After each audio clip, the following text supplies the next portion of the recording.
자, 이번 시간엔 지난 시간에 배웠던 거 간단하게 복습하고 수업을 진행하도록 하겠습니다. 지난 시간에 배웠던 게 오매 법칙이죠. 이 오매 법칙은 굉장히 중요한 법칙이에요. 국가고시 시험 문제에도 굉장히 많이 나옵니다. 많이 나오기 때문에 그래서 반드시 좀 숙지하고 계시는 게 좋고요. 어쨌든 저항이라는 내용부터 간단하게 설명을 하면 저항은 뭐를 하는 데다 전류의 흐름을 방해하는 작용을 한다. 기호는 R로 쓰고 단위는 옴이라는 것도 좀 알아주시고요. 옴의 법칙은 지난번 얘기할 때 I는 R분의 V다. 그래서 뭐의 전류는 저항에 반비례하고 전압에 비례한다. 그래서 요거는 같이 좀 알아두시는 게 좋아요. 제가 뭐 저항이라는 거 얘기할 때 물의 밸브, 수도 밸브로 갖다 수압을 조절한다고 뭐 얘기했었는데 그게 저항의 역할이다라고 했었죠. 그래서 그거 좀 간단히 좀 알아두시고, 자 여기 보면 이 오매 법칙에 I는 R분의 V로 해서 변환하는 거는 당연히 여러분이 할 줄 알아야 되는 거고, 그래서 요거는 또 반드시 기억해 주시고, 여기에다가 오매 법칙 하나를 더 추가할 수가 있죠. 그게 이제 우리 예전에 얘기했던 G죠, G. G는 컨덕턴스였죠. 컨덕턴스는 전류가 얼마만큼 잘 흐르는가를 나타내는 척도라 그랬어요. 그래서 저항의 역수다. 그래서 저항의 역수기 때문에 전류가 얼마만큼 잘 흐르는가를 나타내는 척도다. 그래서 단위는 이렇게 모으라는 걸 썼는데 옴을 뒤집어 놓는다 그랬죠. 그래서 요것도 알아두셔야 돼요. 그래서 이 공식을 다시 변환시켜주면 I는 요거 집어넣어 주니까 그냥 G, V가 되더라. 이렇게도 옴의 법칙이 바뀔 수 있으니까 얘네들도 다 바뀔 수 있어야 돼요. 그래서 이런 것들도 어떻게 변환되는지 다른 식으로 G가 들어가도 이런 공식이 바뀌어진다라는 거는 좀 알고 계셔야 되고, 이 문제는 지난 시간에 다 풀어봤으니까 제가 그냥 넘어가고요. 직류회로 우리 이번 시간에 배우는 것들이 이제 다 1학기, 그러니까 한 중간고사 이전에 배우는 거는 다 직류회로 배울 거예요. 직류회로는 틀기와 방향이 시간제에 따라서 변한다 안 변한다, 안 변하고 일정하게 간다겠죠. 만약에 오불트가 나오면 그냥 오불트가 그대로 가요. 하지만 교류편에 가면 교류는 이렇게 수시로 이렇게 변한다 그랬죠. 그래서 이거 뭐 한 주기라고 하는데 이런 것들 주파수는 뭐 t분의 1이다 뭐 이런 식으로 나올 거예요. 그래서 중간고사 끝난 다음에 이거는 좀 들어갈 거고, 이게 이 파트가 조금 어려울 수 있는데 지금 뭐 크게 어려운 건 아니니까 지금은 잘 보시고, 저항의 직렬 접속과 병렬 접속이라는 게 있었어요. 직렬 접속에서는 우리가 알아야 되는 거는, 자, 전압의 전선을 타고 이렇게 전류가 흘러 들어가요. 전류가 흘러 들어가면 가는 길이 외길이라겠죠. 그래서 가는 길이 외길이기 때문에 직렬배로에서 전류는 변한다, 안 변한다, 변하지 않는다라고 했어요. 변하지 않는다. 근데 우리 밸브원을 만났죠. 물이 흘러가고 있다가 밸브를 하나 만났어요. 그랬더니 뭐가 여기서 뚝 떨어지는 전압 강화가 생긴다겠죠. 또 두 번째 가다가 전압이 또 가다가 저항 또 밸브를 하나 또 만나니까 또 여기만큼 전압 강화, 또 가다가 R3만큼 뭐가 전압 강화가 생기더라. 그 그림이 이렇게 나온다겠죠. 그래서 전류가 흘러 들어가고 있다, 아니 전압이 흘러가고 있는데 밸브를 하나 만나니까 그만 가다가 뚝 떨어지는 전압 강화, 두 번째 전압 강화, 세 번째 전압 강화가 생겨서 이렇게 나온다. 여기서 한 가지 더 설명해드리고 들어가는 거는 국가고시에 좀 많이 나왔던 문제죠. 그 다음 중 볼트의 단위를 사용하지 않는 것은, 이런 식으로 문제를 낸다겠죠. 보기 1번에다가 전압 집어넣고요. 2번에다가 기전력 집어넣어요. 그리고 보기 3번에다가 또 뭐 넣을까요? 전위 차 집어넣을게요. 그리고 4번에다가 전압 강화를 넣어요. 그리고 5번에다가 전류 이렇게 넣어요. 아니면 전하 뭐 이런 걸 집어넣겠죠. 그러면 답은 얘네들은 다 똑같이 뭘 사용한다? 볼트인 단위를 사용한다라고 했었어요. 그래서 이런 것들도 좀 알아두셔야 되고, 전압 강화라는 건 어쨌든 가다가 물이 흘러가고 있는데 밸브, 그것 저항이죠. 그걸 만나니까 이만큼씩 전압 강화가 떨어지더라라는 걸 전압 강화라고 했어요. 하지만 알아야 되는 건 직렬 회로에서는 뭐는 변하지 않는다. 전류는 그대로 외길이기 때문에 변하지 않는다라고 생각하시면 돼요. 그래서 문제 풀이했던 것도 좀 알아두시고, 그리고 병렬 접속. 병렬 접속에서는 이렇게 가는 길이 어쨌든 물이 쭉 흘러가고 있는데, 세 갈래로 나눠져 버렸어요. 우리 가는 길이. 그러다 보니까 I1, I2, I3라고 하는 전류로 나눠지더라. 아, 병렬 회로에서는 뭐가 달라진다? 전류가 달라지고 그 대신 여기서부터 여기까지는 똑같이 뭐가 전압은 똑같다라고 생각하시면 돼요. 그래서 직렬 회로에서는 달라지는 건 전압, 병렬 회로에서 달라지는 건 전류. 이렇게 좀 이해해 주시면 되고요. 그리고 합성 저항은 반드시 좀 구할 줄 알아야 되는데 병렬 회로의 합성 저항에서는 뭐 R 몇 개가 있던지 간에 땡땡땡 R n 개가 있어도 그냥 우리는 어떻게 구해? R1분의 1 플러스 R2분의 1 플러스 R3분의 1에 역수치한다게 땡땡땡 R n분의 1까지 해서 역수치하면 된다 그랬어요. 이렇게 풀어도 되고 그 두 개만 했을 때는 좀 쉽다 그랬죠. 그래서 이거 갖고 뭐 시간 오래 뭐 분의 1, 분의 1 하지 말고 그냥 위에는 곱하고 아래는 더해라 해서 나눠버리면 된다겠죠. 그래서 이런 것도 저는 두 개만 있을 때는 이렇게 풀어주시고요. 그래서 회로도 좀 풀었던 것 같고 직병렬 접속에서는 직렬도 있고 병렬도 있어요. 이렇게 병렬도 있어요. 병렬도 있으니까 합성저항 구할 때는 두 개짜리 요거를 구할 수 있겠죠. 그래서 5옴으로 이렇게 만들어 놓고 실험짜리는 그 옆에다 회로가 이렇게 변한다라는 거. 그럼 여기서는 이렇게 직렬 접속처럼 바꿔줄 수가 있겠죠. 직렬 접속일 때는 여기에는 뭐가 전압 강화가 생긴다겠죠. 여기에 V1 전압, V2의 전압을 합해보면 몇 볼트가 나와야 된다. 최종격이 100볼트가 나와야 된다. 이렇게 설명을 했었어요. 그래서 이런 것도 좀 알고 얘네들을 합성 직렬이니까 더해버리면 12옴이 나왔던 것처럼 이러한 하나짜리 회로로 바뀔 수도 있다. 그러면 이때 다 합성저항 구한 다음에 뭘 구해라? I를 구해라. I는 R분의 V. 그래서 이 12분의 100 하면 되겠죠. 이런 식으로 풀어주는 거예요. 그래서 이 문제는 제가 지난 시간에 얘기했듯이 문제풀이 하면서 저 얘기를 했었지만 이 문제는 중간고사에 반드시 냅니다. 반드시. 그러면 이게 한 문제가짜리가 아니라 주관식 뭐 주관식이라면 주관식이죠. 문제풀이를 해야 되는 거니까 최하 뭐 I1, I 그리고 합성저항 물어볼 수도 있고 I1, I2 뭐 이런 식으로 물어볼 수 있겠죠. 그리고 전압도 물어볼 수 있겠죠. 여기다 V1 그래서 V1도 물어볼 수 있고 여기에 V2의 전압도 물어볼 수가 있을 거예요. 그래서 최하 이렇게 되면 한 5문제 정도는 나와요. 그러면 이 한 문제를 좀 잘 풀 수 있어야 되고 중간고사에는 제가 전에 다시 한번 얘기하지만 반드시 출제할 예정이니까 이거는 한 번씩 꼭 풀어보세요. 그리고 전압계와 전류계 접속인데 전압은 어느 때 같다겠어요? 전압은 병렬일 때 같다 그랬죠. 병렬일 때 같다. 그걸 전압계는 병렬이라고 써야겠죠. 이 병렬일 때 같다라고 생각 이것만 이해해 주시면 되고 전류는 어느 때 같아요? 직렬일 때 같다 이것만 좀 기억해 주세요. 그러면 전류계는 직렬로 접속하는 거고 전압계는 병렬로 접속한다. 그게 요거죠. 만약에 CT실에 있는 뭐 전압을 측정하고 싶어요. 그러면 얘하고 얘하고 쭉 보니까 얘하고 얘는 병렬이죠. 이렇게 전압이 들어가니까 얘하고 얘는 병렬 회로가 되는 거예요. 그래서 전압계는 병렬로 연결하는구나. 그리고 CT실에 있는 전류를 측정하고 싶어요. 그러면 직렬일 때 같기 때문에 어떻게 해야 된다? 전류계는 직렬로 연결을 해야 된다라는 것만 좀 이해해 주시면 이거는 뭐 크게 어려운 건 없을 거예요. 하지만 여기서 한 가지만 뭐 말씀드리고 싶은 거는 CT실에 전류를 측정하고 싶어요. 그럼 CT실에 흘러가고 있는 전선을 쭉 가다가 중간에 끊어야 돼요. 끊고 여기다 전류계를 측정을 해줘야 전류를 측정할 수 있어요. 그래서 실질적으로 전류를 측정하진 않아요. 전류를 측정하는 거는 이렇게 측정하는 방법은 쓰진 않고 사실은 이제 뭐 테스터기 아날로그 테스터기 갖고는 그 교류 전류는 측정할 수 없지만 후크메다라는 게 있어요. 그 전기 하시는 분들은 좀 많이 사용하는데 테스터기 안에다가 이 전선이 이렇게 있으면은 여기다 고리 같은 걸 하나 딱 걸어줘요. 그러면 이 주변에는 뭐가 자기장이 발생을 하기 때문에 자개가 발생을 하기 때문에 그 자기의 힘으로 몇 볼트, 뭐 220볼트다 이런 식으로 알아내는 기기가 있는데 어쨌든 여러분이 알아야 되는 건 전류는 뭐 어느 때 같다? 직렬일 때 같다라는 것 정도만 좀 이해해 주시면 됩니다. 자, 그래놓고 전압계에 달려있는 배율기의 저항이라는 게 있죠. 한국말만 이해하면 된다겠어요.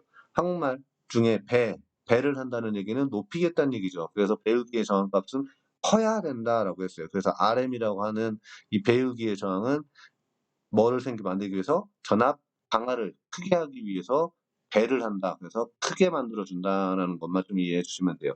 전압계는 코일을 가는 선을 많이 감는다겠죠. 그렇게 되니까 이 저항값이 쭉 올라가더라라는 거예요. 그래서 그것만 좀 이해해 주시면 될 것 같고요. 그리고 이 공식은 요거 V는 1 플러스 R분의 RM 이런 거 좀 알아두시면 되겠죠. 그리고 전류계로 넘어갈게요. 이 전류계는 어떻게 직렬로 접속한다고 했죠. 그래서 직렬로 접속을 해놓은 상태에서 이 밑에다가 뭘 달아나 RS라고 하는 병렬로 하나를 만들어주는 거예요. 그러니까 전류가 들어오던 게 이 전류계는 무슨 분류기의 저항을 사용한다고 해서 나누겠다라는 거죠, 이미. 나누겠다라는 거니까 나누면 힘이 약해지겠죠. 이렇게 나눠지니까 저항값을 작게 만들어버리면 전류가 이쪽으로 다 흘러간다고 했죠. 나는 10만 측정해도 여기다 100을 보내버리면 이런 식으로 여기 쪽으로 다시 나가 버리니까 작은 값으로 상대적으로 큰 값을 측정할 수가 있구나라고 생각하시면 돼요. 그래서 분류는 나눈다. 나누니까 저항값을 어떻게 한다? 저항값을 작게 만들어줘야 된다. 이것만 좀 이해해 주시면 돼요. 그래서 내부 저항을 작게 하기 위해서는 전류기의 코일을 굵은 선으로 덮게 감는 거예요. 그러다 보니까 저항값이 작아지겠죠. 그런 식으로 만들어준다라는 거 좀 알아두시고, 공식은 1 플러스 RS분의 R. 이것만 좀 이해해 주시면 돼요. 그래서 지난 시간에 문제풀이까지 했으니까 이것도 종종 시험 문제는 나오니까 이것도 좀 잘 알아두세요. 그래서 제가 여기다가 이제 그림을 가지고 설명을 한다라고 했었는데 요 그림이 국가고시 시험 문제에 나왔었던 문제예요. 그래서 요 그림은 조금 잘 봐주시는 게 좋습니다. 어쨌든 우리가 CT 실이라고 하는 CT, MRI 등등등이 있는데 얘네들을 어떻게 전류를 측정하고 싶어요. 그러면 직렬로 연결하면 되겠죠. 거기에 분류기 정항을 다뤄놓는 나는 RS라고 하는 나눠버리는구나 라고 이해해 주시면 되고요. 그리고 전압을 측정하고 싶으니까 당연히 병렬로 연결해 주겠죠. 병렬로 연결하니까 전압계는 병렬이고 그 앞에다가 뭐를 해놔? RM이라고 하는 배율기 저항값을 달아놓더라. 배율기 저항은 배를 만드니까 당연히 상대적으로 커야 되는 거고 RS는 나누는 분류기니까 나누니까 적어야 되더라라는 것만 좀 이해해 주시면 돼요. 그래서 이렇게 그림으로 시험 문제를 내는 경우도 있고요. 그리고 보기 1, 2, 3 설명을 할 때도 있어요. 그래서 전류계는 직렬 접속한다. 직렬로 연결한다. 맞아요, 틀려요? 당연히 전류계는 직렬 연결하니까 맞죠. 그리고 전압계는 병렬로 연결한다. 맞아요, 틀려요? 맞죠. 전압은 병렬이 같으니까. 보기 3번 해놓고 배율기의 저항은 저항값을 작게 한다라고 했어요. 예를 들어 저항값을 작게 한다라고 했어요. 그럼 맞아요, 틀려요?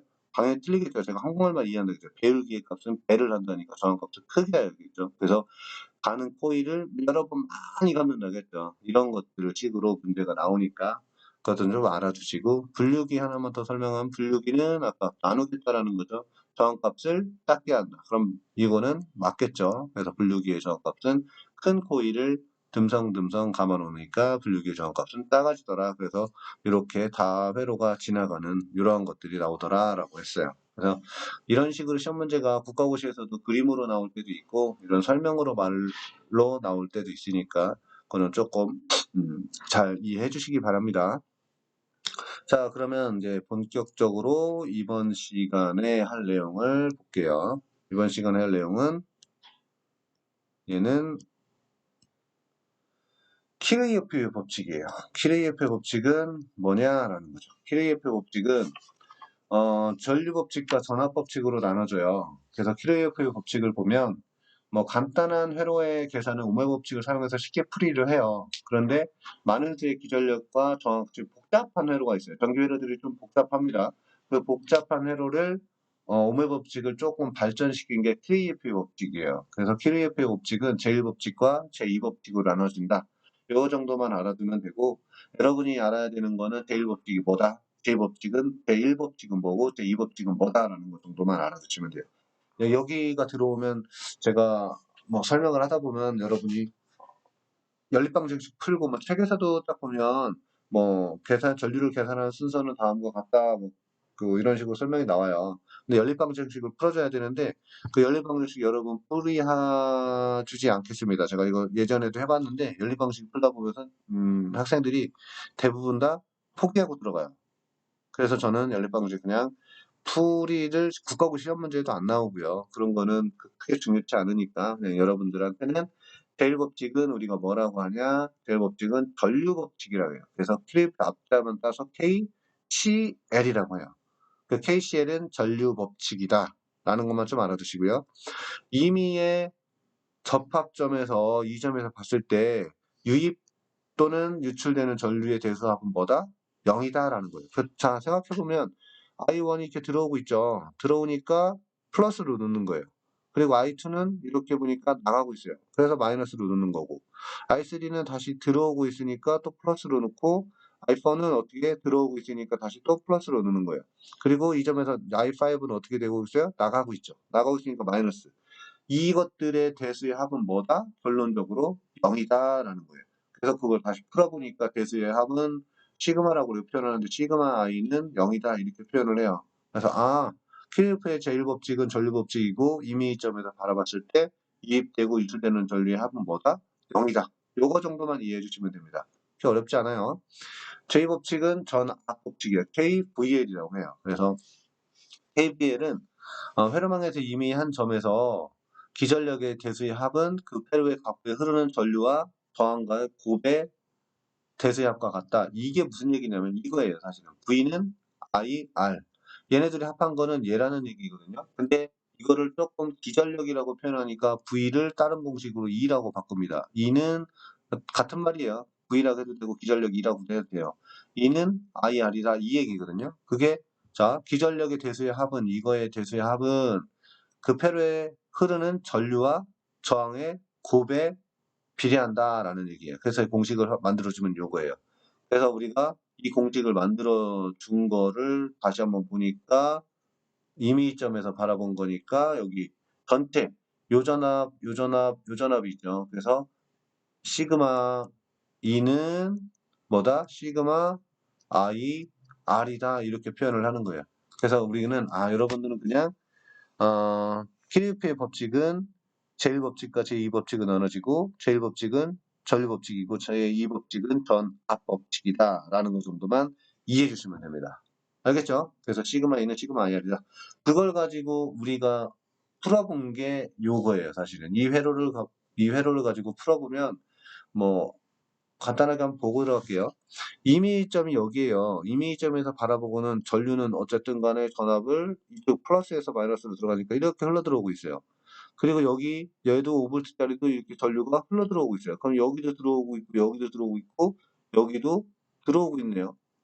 그럼 다 들어오는 거잖아요. 근데 아까 우리가 얘기했던 건 뭐야? 임의점 바라봐서 들어오고 나가는 대수의 합은 0이다라고 했는데 이거에 다 들어오고 있으니까 플러스겠죠. I1 플러스고 I2도 플러스고 I3도 들어오고 있으니까 플러스. 근데 이거의 합은 뭐다? 0이다라는 거예요. 그럼 어느 한 부분은 뭐가 되냐면 마이너스가 된다는 얘기예요. 자, 그리고 요거 가지고 이제 풀어보면 다시 자, 시그마 2는 여기서 봤을 때 20V죠. 그래서 20V가 이렇게. 근데 내가 어떻게 하냐면 이렇게 흐른다고 가정을 한번 해놓으면 이렇게 흘러가고 나는 이렇게 흘러가야 되니까 5V짜리 밀고 나간다라는 거예요. 밀고 나가버리니까 마이너스를 주는 거예요. 그리고 여기 점에서 봤을 때 가설을 이렇게 놓으면 이렇게 들어오니까 10이고 마이너스 여기 이제 흘러간다고 이미 가설을 해놨기 때문에 마이너스 20으로 만들어 놓는 거예요. 그리고 나서 I, R이니까 I 그대로 놓고 I 값은 아직 모르니까 I 그대로 놓고 R 값은 알죠.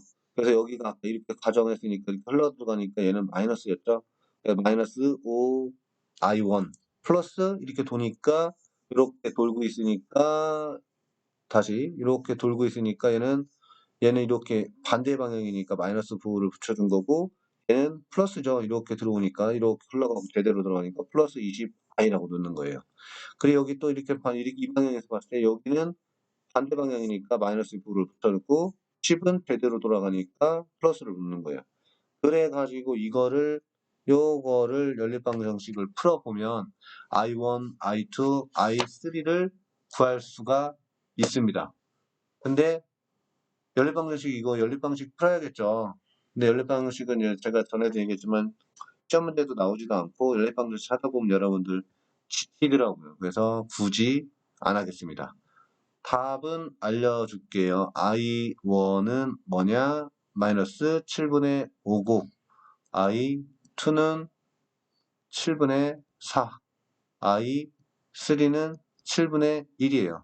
그래서 다시 얘기해보면 아까 제가 이제 회로를 가설로 만들어 놨지만 실제로는 어떻게 이미지점에서 바라봤을 때 어떻게 되냐? I1이 마이너스라겠죠. 그래서 얘는 결론적으로 이렇게 해서 얘가 더 전압이 세니까 이렇게 밀고 나가버려요.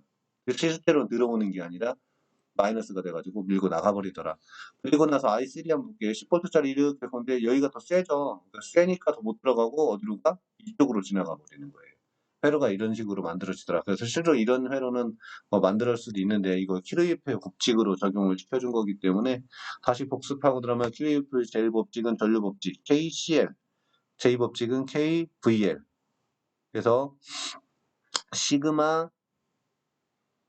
E는 시그마 IR이다. 이것만 좀 기억해 주시고요. 그리고 위에 거는 이미점에서 바라봤을 때 시그마 I는 0이다. 이것만 기억해 주시면 될 것 같아요. 키레이프 법칙까지 끝났고, 자, 웨스턴 브릿지라고 하는데, 얘는, 굉장히 쉬워요. 브릿지 회로라고 해요. 휘스턴 브릿지 또는 브릿지 회로라고 해요. 그래서 휘스턴 브릿지, 브릿지 회로로 이렇게 얘기하는데, 얘는 국가고시에도 종종 나오지만 시험 문제가 굉장히 쉽습니다. 너무 쉬워요.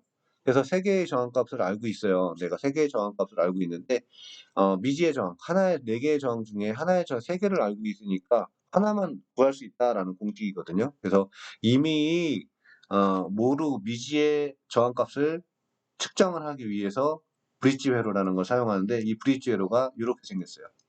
R1, R2, R3 그리고 RX라고 하는 얘 미지의 값이죠. 얘를 저값을 모른다라고 해보세요. 모른다고 가설을 하게 되면 어쨌든 전류가 흘러 들어가서 이쪽으로 흘러가고 이쪽으로 흘러가요. 그래서 공식은 이렇게 만들어줄 수 있는데 근데 여러분들이 이 공식을 다 풀다기보다는 그냥 어떻게 하냐면 그냥 얘를 대각선으로 곱해주세요. 그냥. 자, 대각선으로 곱해주고 이렇게 곱해주면 R1 곱하기 Rx가 되겠죠. 그리고 R2 곱하기 R3가 되는 거예요. 그러면 Rx만 남겨놓으면 Rx는 어떻게 돼요? 얘가 이쪽으로 넘어오면서 밑으로 가겠죠. 이런 식으로 공식이 바뀐다는 얘기예요. 그래서 Rx는 R1분의 R2 곱하기 R3다. 이것만 기억해 주시면 돼요. 자, 그럼 이거 가지고 한번 풀어볼까요? 근데 여기서 한 가지 보고 들어갈게요. 보통 얼마까지 측정할 수 있다? 1 메가옴이니까 메가는 10의 몇 승이에요? 10의 6승이겠죠. 그래서 10의 6승인 1메가옴까지 측정이 가능합니다. 그래서 저 미지의 정한값을 모를 때 그걸 측정하기 위한 거고. 자, 이건 풀어볼까요? 그러면 이렇게 브릿지 회를 넣어요. 그리고 정한값을 얘를 모른대요. 그러니까 이걸 풀어보려면 어떻게 해야 돼? x는 아까 두 개를 곱해버린다고 했죠. 그래서 100 곱하기 x는 여기에 10 곱하기 20으로 놓으면 되겠죠. 그리고 x만 남겨놓으니까 얘를 100으로 넘기시면 이렇게 되겠죠. 200분의 얘는 풀어보니까 200이죠. 200분의 100이 되겠죠. 200분의 100이니까 땡땡 없어지면 뭐가 남아요? 결론은 답은 몇 번? 2옴만 남더라라는 거예요. 그래서 이런 식으로 브릿지 회로가 이렇게 사용하고 있다라는 거 조금 알아주시면 될 것 같아요. 브릿지 회로도 뭐 어렵지 않죠? 그래서 브릿지 회로라는 거는 내가 미지의 저항값을 측정하기 위한 회로다. 그렇게만 좀 이해해 주시면 될 것 같아요. 자, 전지의 접속인데 전지의 접속은 조금만 쉬었다 합시다.